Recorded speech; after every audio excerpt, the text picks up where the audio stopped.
नमस्कार दोस्तों, स्वागत है आप सभी का मेरे YouTube चैनल देसी घटना में।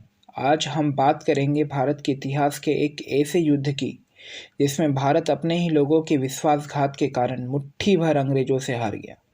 यदि यह युद्ध भारत ना हारता तो भारत आज भी सोने की चिड़िया होती और भारत के इतिहास में अंग्रेजी हुकूमत गुमनाम होती।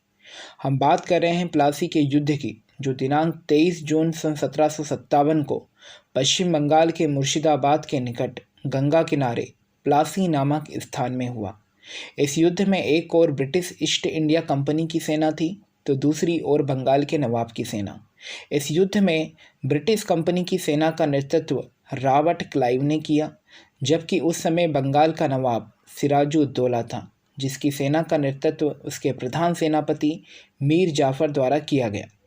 प्लासी के युद्ध में सिराजुद्दौला की सेना की संख्या लगभग 50,000 थी तथा अंग्रेजों की सेना मात्र 3,200 थी। अंग्रेजों का सिराजुद्दौला की इतनी बड़ी सेना से युद्ध कर जीत पाना असंभव था, इसलिए अंग्रेजों ने एक बड़ा षड्यंत्र रचा और सिराजुद्दौला के प्रधान सेनापति मीर जाफर को बंगाल का नवाब बनाने का लालच देकर अपने साथ मिला लिया। युद्ध के दिन मीर जाफर ने सेना के बहुत बड़े हिस्से को युद्ध में शामिल नहीं होने दिया। साथ ही दुर्लभ राय समेत कई सेना नायकों ने सिराजुद्दौला का साथ छोड़ दिया। सिराजुद्दौला को जब यह लगा कि उसकी सामर्थ्य सेना उसके साथ नहीं है तो वह युद्ध से भाग निकला। इसी दौरान मौका पाते ही मीर जाफर के पुत्र मीरान ने उसके साथी मोहम्मद अली बेग द्वारा 2 जुलाई सन 1757 को सिराजुद्दौला की निर्मम हत्या करवा दी।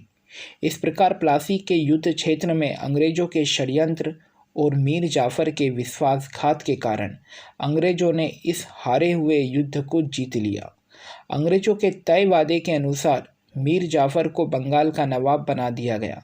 बदले में मीर जाफर ने कंपनी को बंगाल, बिहार व उड़ीसा में मुक्त व्यापार करने की खुली छूट दे दी, जिसका फ़ायदा उठाकर अंग्रेजों ने पूरे बंगाल में अपना आधिपत्य स्थापित कर लिया।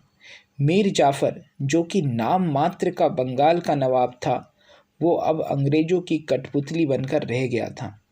बाद में इसी की सहायता से सन 1764 का बक्सर का युद्ध भी अंग्रेजों ने अपने नाम रखा।